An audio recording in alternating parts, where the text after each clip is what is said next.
Be me, not me. Be Victoria. 48 years old. Principal of Riverside High for 3 years now. Finally in a position where I can make real change. Spent my whole career watching boys dominate every space, every conversation, every opportunity, not on my watch. Sitting in my office looking at the trophy case in the hallway through my window. 90% of those trophies have boys' names on them. Football, basketball, baseball, wrestling. Meanwhile, the girls' soccer team won state 2 years ago, and their trophy is shoved in the back. This is exactly what's wrong with everything.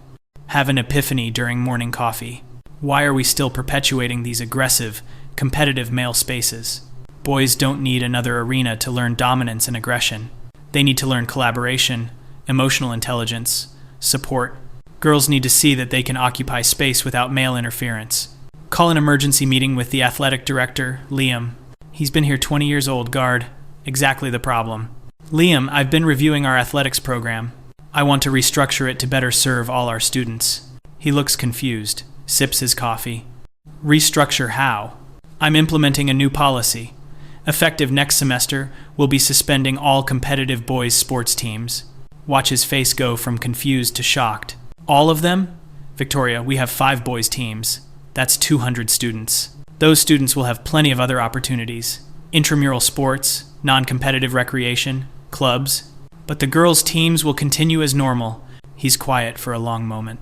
You want to ban competitive sports only for the boys. I want to create space for healthy development. Boys learn toxic masculinity through competitive sports. The aggression, the hierarchy, the dominance. Girls playing competitive sports, on the other hand, are challenging patriarchal expectations. They're claiming space that was denied to them. It's not the same thing at all, Liam. He's rubbing his temples. Victoria, this is going to cause serious problems. Change always faces resistance. That's how I know it's necessary. Liam tries to argue, brings up college scholarships, student morale, parent reactions. Don't care. This is exactly the kind of institutional resistance that keeps patriarchy in place. Tell him the decision is final. Spend the next week preparing my announcement. Craft it carefully. Focus on positive language. Creating space for holistic development. Redirecting masculine energy toward collaborative goals. Providing girls with unimpeded opportunity. Call a school assembly. Entire student body packed into the gymnasium. Step up to the microphone feeling powerful. This is what leadership looks like. This is how you change culture. Students, faculty. I'm here to announce an exciting new direction for Riverside High Athletics. After careful consideration, we will be transitioning our athletics program to better serve the developmental needs of all students. Pause for effect. Beginning next semester, we will be suspending competitive boys' sports teams. Boys will participate in intramural and recreational athletics instead. This will allow young men to develop cooperative skills and emotional intelligence rather than aggressive, competitive behaviors. Our girls' sports teams will continue to thrive and grow, claiming the space and resources they deserve. Expect some grumbling. Instead, complete silence. Then a boy in the back yells, "What?" Another stands up. "You can't do that!" The boys' section erupts. Football players, basketball players, track athletes, all yelling. Girls sitting there looking confused. Some of them look angry too. Didn't expect that. Raise my voice. This is not up for debate. This decision has been made with your best interests in mind. You'll understand in time that competition and aggression are not healthy outlets. Walk out of the assembly with my head high. Can hear the chaos behind me. Liam catches up. Victoria, we need to talk about implementation. Handle it, Liam. That's what I pay you for.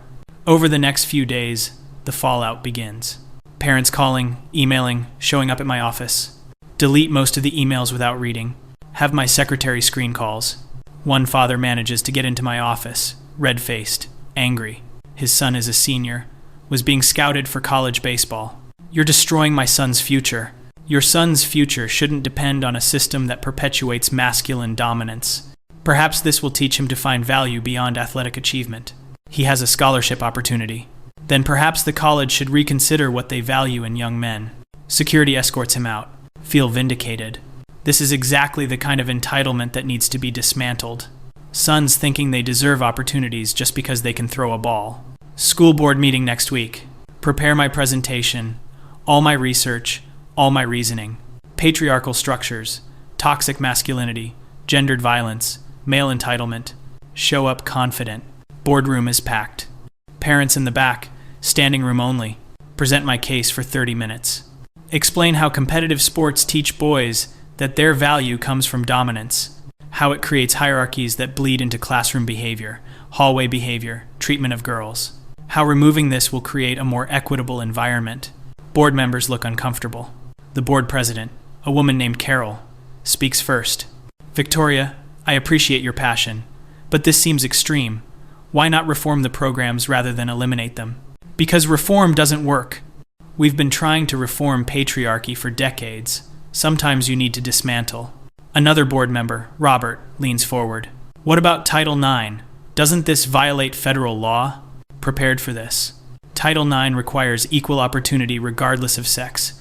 We're still offering athletics to boys, just not competitive athletics. And since we're not reducing our overall athletics budget, we're in compliance. My lawyer already reviewed this. I'm on solid legal ground. Technically. Board members confer quietly. Finally, Carol speaks. We'll take this under advisement. Implementation is delayed pending our review. Feel anger rising. With respect, the board gave me authority over school programming. This falls under my purview as principal.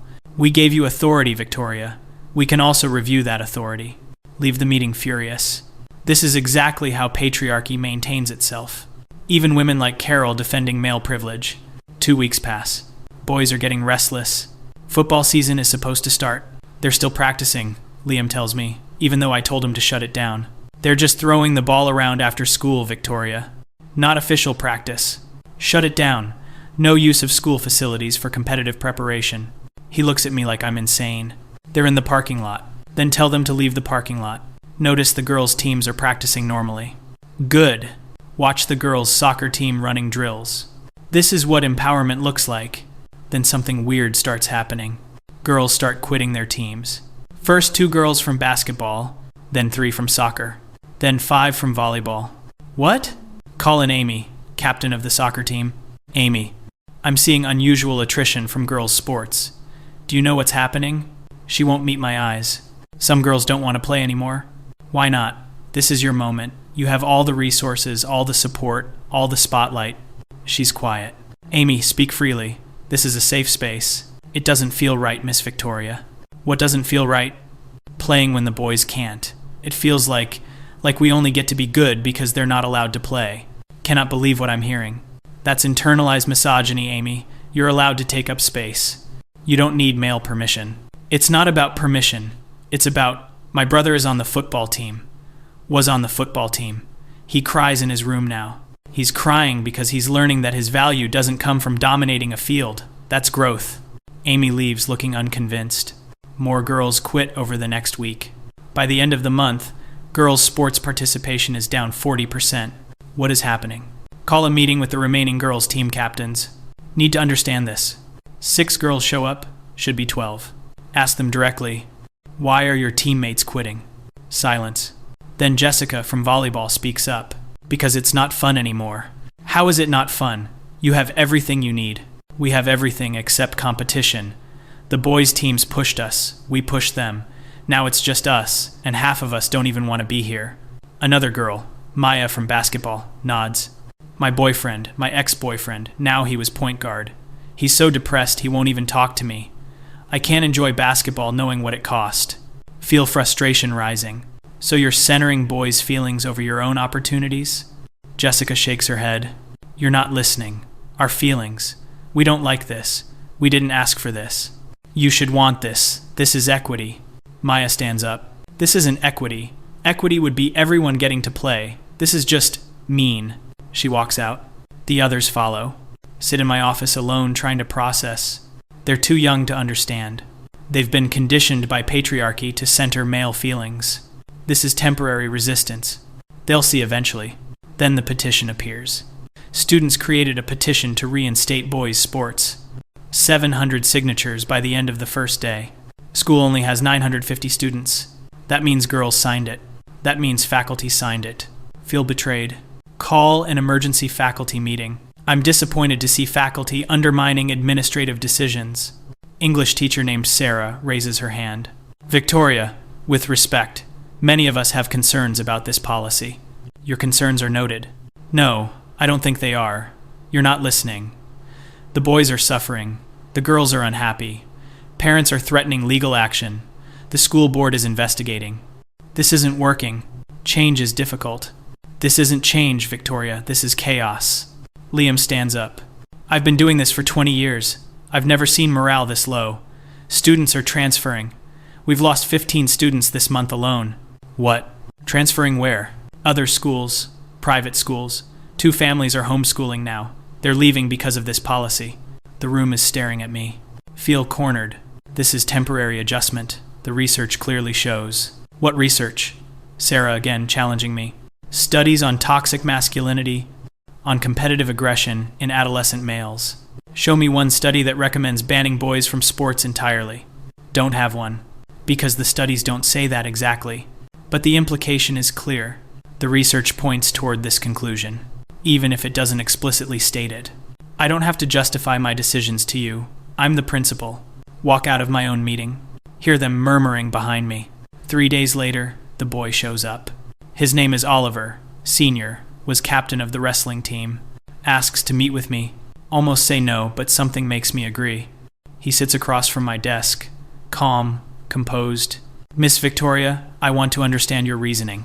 Surprised by his tone. Expected anger. I appreciate you asking, Oliver. Most people have been reacting emotionally rather than intellectually. I have been emotional. Wrestling was my life. I was going to compete at state, maybe get a scholarship. And now you have an opportunity to discover that your value extends beyond physical dominance over other boys. But I loved it. Not because of dominance, because of discipline, because of improvement, because of the team. Those things perpetuate masculine hierarchies. Can I ask you something? Hesitate, then nod. Did you play sports in high school? Think back. No, I didn't. Was never athletic. Always felt excluded from that world. No, I didn't. Do you think maybe you don't understand what sports actually are? Like, from the inside? Feel defensive. I don't need to have participated in patriarchal structures to understand their harm. But maybe you need to have participated to understand what we're losing. He's calm, rational. It's unsettling. I've read a lot about masculinity in sports, about violence and aggression, and some of that is real, I think. But it's not what wrestling was for me. Wrestling was where I learned I could be weak and survive it, where I lost over and over until I learned how to lose without it destroying me. It was where I learned that trying hard at something matters, even if you fail. Don't know what to say. Miss Victoria, what you took from me wasn't dominance. It was the place where I learned how to be better. He stands up. And the thing is, you took it because you were afraid of something that wasn't even there. Leaves my office. Sit there for a long time. No, he's wrong. He's been conditioned to defend the system that oppresses him. Classic internalized patriarchy. But his words stay with me. That night, can't sleep.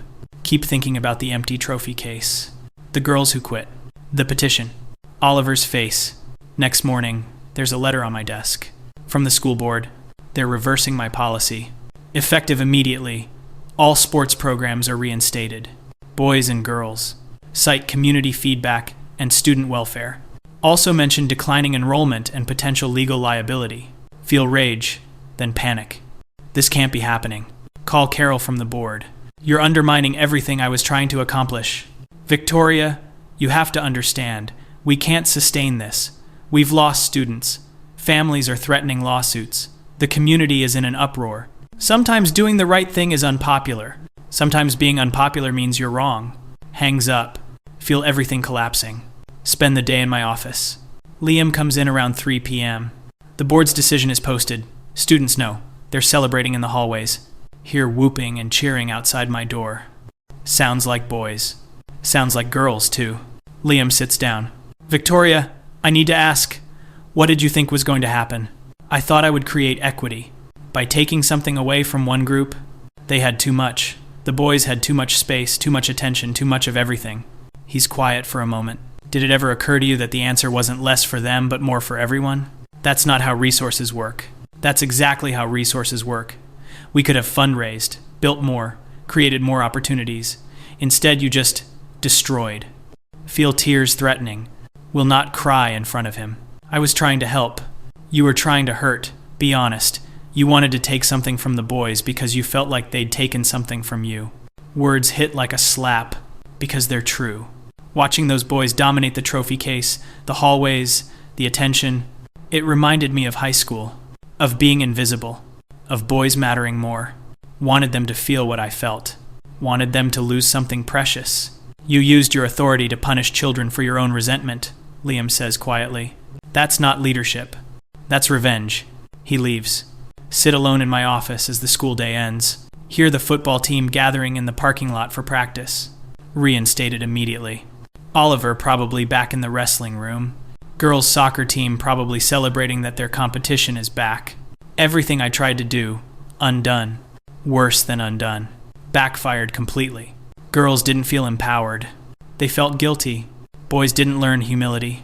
They learned that authority can be arbitrary and cruel. Community didn't see equity. They saw exactly what Liam said. Revenge. Check my email. 17 messages from the superintendent. Board has called for a review of my position. Parents have filed formal complaints. Some even mentioning discrimination. The irony isn't lost on me. Spent my whole career fighting discrimination. Now being accused of it. Technically what I did was discriminatory. But it was discriminatory in service of equity. Wasn't it? Or was Liam right? Was I just hurting people because I was hurt once? Next few weeks are brutal. Forced to make a public apology at a school assembly. Have to stand there and tell the students I was wrong. Admit that my policy was harmful. Watch Oliver's face in the crowd. He's not gloating. Just looks sad. Sadder than when I took wrestling from him. Like he expected better from me. Board puts me on probationary status. Everything I do now gets reviewed. Every decision questioned. Liam is basically running the school. Teachers avoid me. Students whisper when I walk by. Not afraid. Just disappointed. Month later, attend the first football game since reinstatement. Forced to by the board. Show of support. Sit in the stands surrounded by families.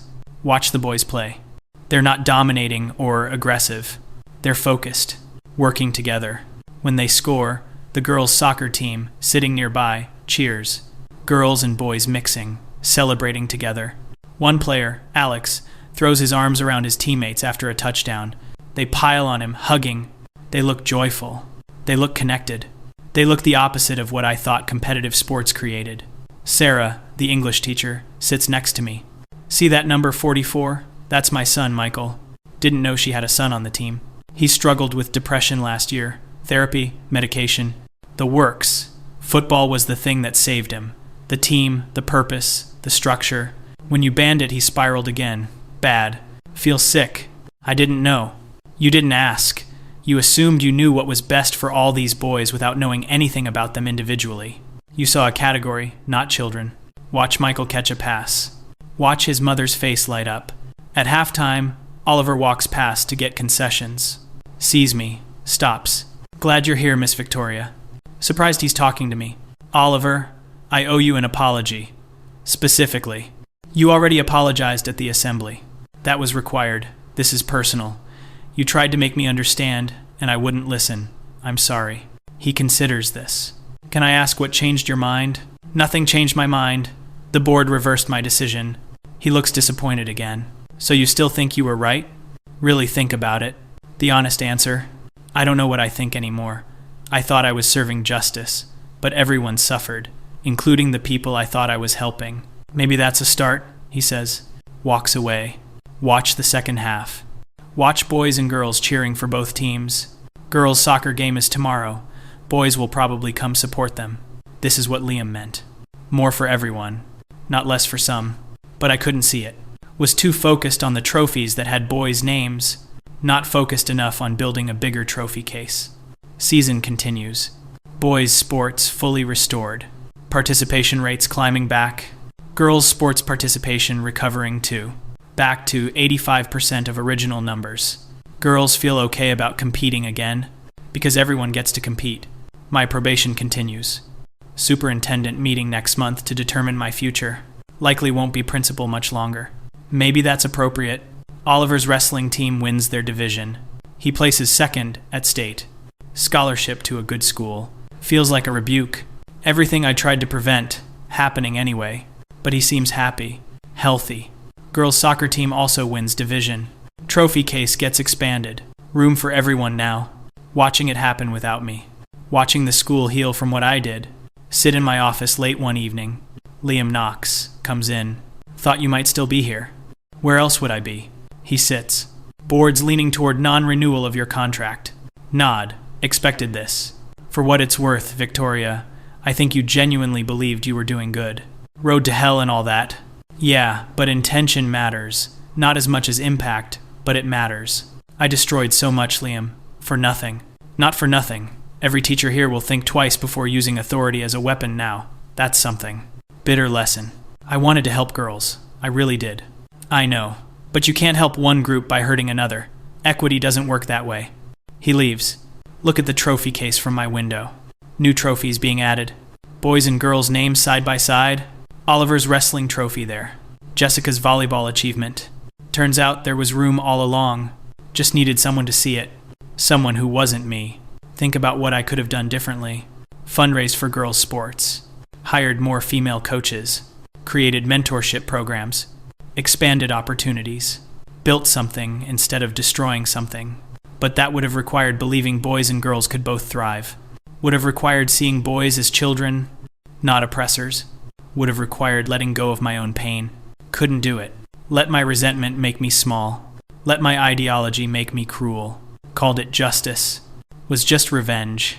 Oliver was right from the beginning. I was afraid of something that wasn't there. Saw patriarchy, where there was just kids trying to grow. Saw oppression, where there was just competition. Saw dominance, where there was just achievement. Took it all away because somewhere, deep down, I wanted them to hurt like I hurt. And when they did hurt, I felt nothing but hollow. Last day as principal, eventually. Board decides non-renewal. Given chance to resign instead. Take it. Obviously. Pack up my office. 3 years of work. Fits in 4 boxes. Walk out through the lobby. Past the trophy case. Stop to look at it one more time. New plaque installed. In honor of all student athletes, past and present. Someone's small act of grace. Covering my failure with generosity. Oliver walks by with his wrestling team. Sees me leaving. Boxes in hand. Everything I am reduced to 4 cardboard containers. He stops. Team stops with him. Miss Victoria, Oliver, where will you go? I don't know yet. Away from education, probably. I don't trust myself anymore. He nods slowly. My mom always says the best thing about being wrong is that it means you can be right tomorrow. Wise woman. She is. Good luck. Walks away with his team. They're laughing about something. Young and resilient. Already forgot what I tried to take from them. Or forgave it. Either way, moved on. Get to my car. Load the boxes. Take one last look at Riverside High. Girls' soccer practice on one field. Boys' football on another. Both teams running, competing, growing, doing exactly what they should be doing. What they would have done regardless of my intervention. Maybe that's the real lesson. I was never as powerful as I thought I was. Not powerful enough to solve patriarchy by banning sports. Not important enough to reshape society through one policy. Just a principal at a high school. Just a woman with unhealed wounds and too much authority. And not enough wisdom to know the difference. Drive away from Riverside High. Don't look back. Liam will make a good principal. Probably already been offered the job. He'll do what I couldn't. Create more instead of less. Build instead of destroy. See children instead of categories.